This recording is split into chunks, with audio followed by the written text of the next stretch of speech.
Big Daddy Don Garlits, wherever you are, thanks again for putting the driver in the front. We continue our NHRA Top Fuel Follies with the final round from the '94 Winter Nationals. Shelly Anderson in the far lane was facing Rance McDaniel for the title.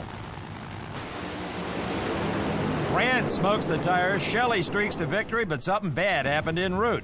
She broke an input shaft, piece of shrapnel took off that right rear tire, and Shelly did one heck of a job of keeping that car off the wall. And her remark when she got out of the car was, "Hey, I won, didn't I? That's all that matters." Shelly Anderson, her second national event title in a very promising career.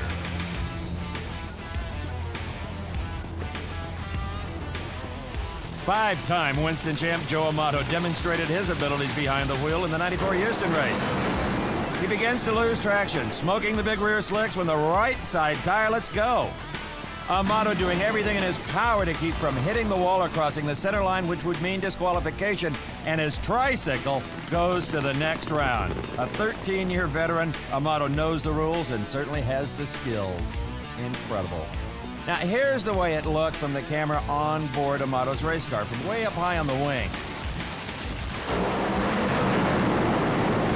Boom, there the tire lets go. Amato uses just the right touch to keep the car pointed in the right direction and pilots the wounded race car across the finish line. Here's an example of a tire explosion that almost led to the worst-case scenario. In side-by-side qualifying in Sonoma, it was Connie Kalitta in the near lane cutting a tire and paying an unexpected visit to the far lane directly in front of Stevie Foster. Foster does his best Nigel Mansell move to drive around Kalitta, avoiding what could have been a much more serious incident. But for Connie Kalitta of Michigan, who has always led his life on the edge, this really wasn't that big a deal. He didn't even break into a sweat. Brought the car to a safe stop. Safety Safari was there. They weren't really needed as Connie climbed out. Here in replay, we can see Kalitta's tire disintegrate right there just before he reaches the finish line. Also, just as he reached top speed.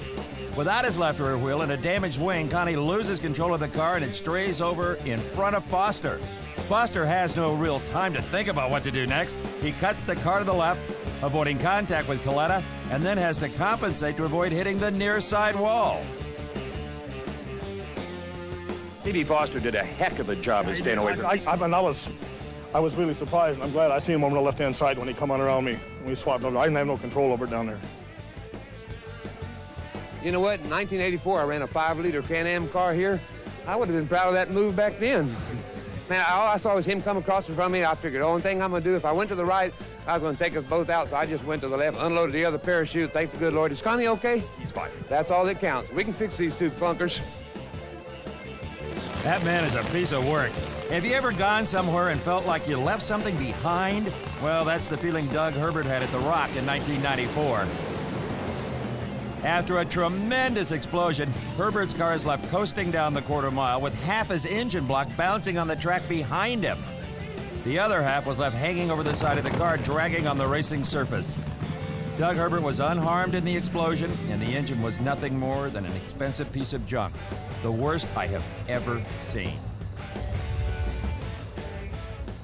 As his crew made final starting line adjustments, Tommy Johnson Jr. was prepared to take on Connie Kalitta in the semifinals of the '94 Fram Southern Nationals in Atlanta. All looked well. TJ Jr. finished 10th in the '93 season. That also included his first ever Top Fuel victory.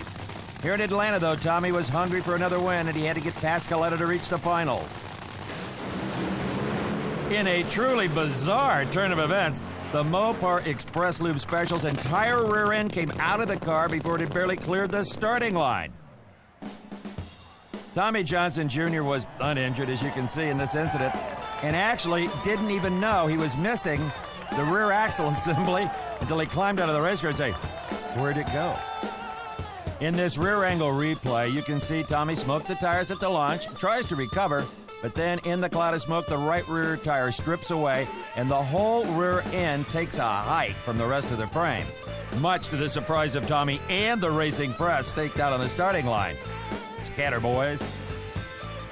As the wreck was wheeled away, you could see the bare nubs of the frame rails where only moments ago they had been connected to the rear end.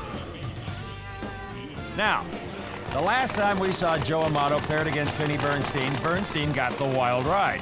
This time it was Joe's turn in round one of the 94 Pioneer Keystone Nationals.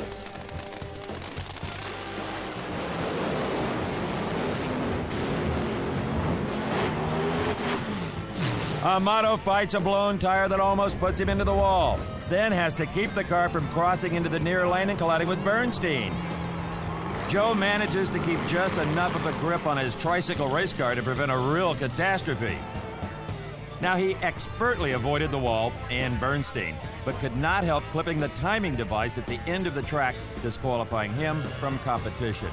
He hated that worse than the actual incident. Here's a real-time replay of how things look from Amato's onboard camera. There goes the engine. That causes the tire to explode right there. Hang on, Jose. It was going along great, and all of a sudden it just took a hard left, went to the wall, and I didn't know what happened back there, and I know Bernstein was nowhere to be found, so I pedaled it, and then all of a sudden it was on three wheels, and I was just skating all around, and I still didn't see him, so I was just trying to keep it between the center line and get it over the finish line. I mean, that was my goal. I wasn't worried about crashing. I wanted to win. Winning and walking away. That's what it's all about.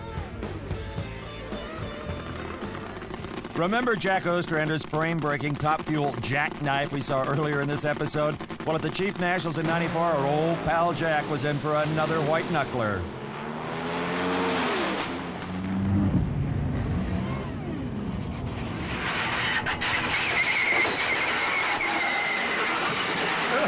Kind of like fingernails on a chalkboard, isn't it? Well, the Safari was right there to douse the flame and tend old Cadillac Jack. He was uninjured in the incident and removed himself from his battered Top Fuel race car. He is one tough customer, the bowling alley operator from Michigan. Well, that was a gutter ball, Jack, because right here we're going to see that left rear slick let go. Pop, forcing the car towards the wall. Luckily, the right side chute deploys, tugging the race car away from a head-on collision with the concrete. As the car spins off the wall, the parachute continues to help Ostrander avoid a more serious incident. And here, pulling back just enough to keep the car from tipping over and going into a devastating series of rolls. Sliding on its frame, Ostrander's machine then just slides to a stop. It's a game of inches, so the saying goes, and this incident proves that sometimes the unexpected little things can make all the difference as to whether or not a competitor walks away.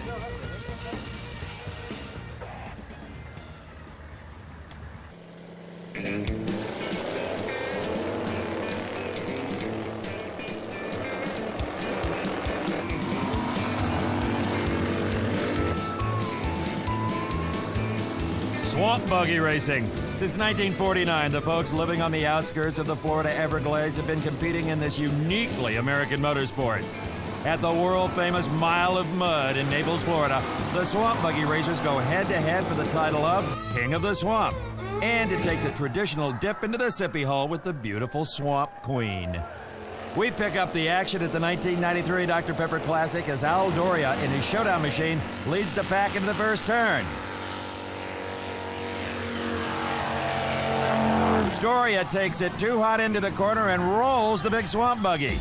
Now, these machines are built with a high center of gravity and are easy to turn over.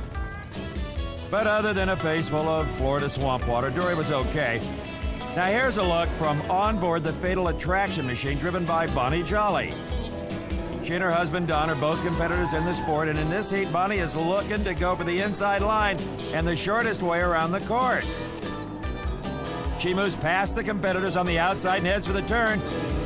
Jolly rolls her Fatal Attraction swamp buggy as we rode along. Shaken but uninjured, Bonnie begins to release herself to get clear of the overturned machine as safety personnel are on the scene in seconds. In this replay, we can see that Bonnie Jolly caught the right front tire on the inside berm and high side of the vehicle, throwing the buggy off balance and into the drain. Bonnie did not walk away. She kind of hopped, actually, as she hurt her ankle in her haste to get out of the swamp buggy. Good idea to stay in there until they right it before you hit those belts, Bonnie. In the same event, Lenny Dunn on the right in the stand-on machine faced Terry Langford in the near lane in the Rubber Duck. This was a marquee matchup for the event as both men are former kings of the swamp. As they reach the first turn, each driver follows his own line through. On the outside, Dunn rolls it over. That's what happens when you stand on it too hard here in the swamp. Langford moves on to win the race as Lenny Dunn, back on the side of the swamp, is able to restart his machine, albeit too late, and rolls back in the swamp with nothing more than a bent wing and a wounded pride. I'm telling you, they are tough down here on the Mile of Mud. Lenny says, safe.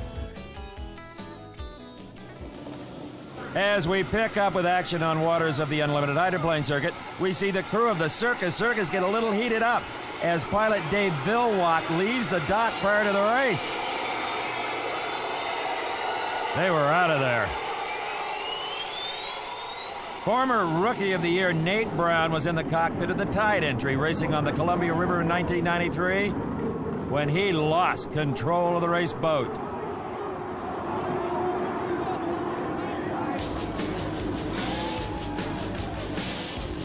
The boat landed upside down, submerging the cockpit where Brown was strapped into his seat and breathing off an air tank.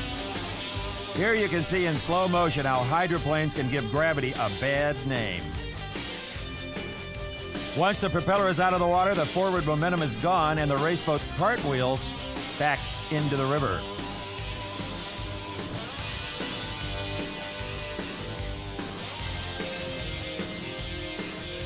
After the rescue team removed Nate Brown from his cocoon, he was unharmed and returned in the Tide at the very next race. This is action from the final heat of the '93 Seattle race with Mark Tate of the Winston Eagle battling Chip Hanauer in the Miss Budweiser. Tate took the lead here in lap 2 and was looking for the win when the race boat took off.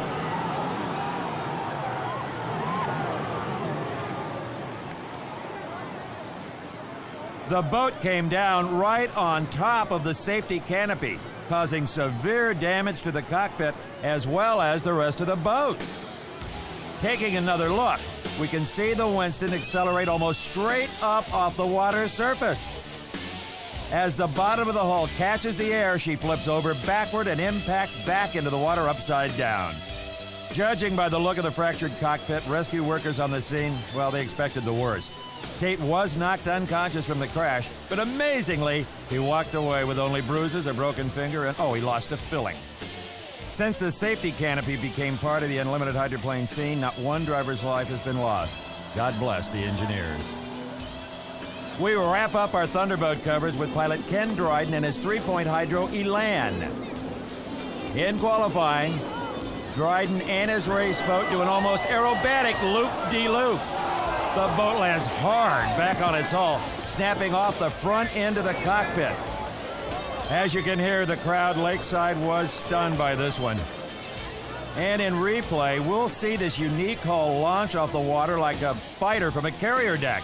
But unlike in a warplane, pilot Dryden has no control over where or how his craft will land.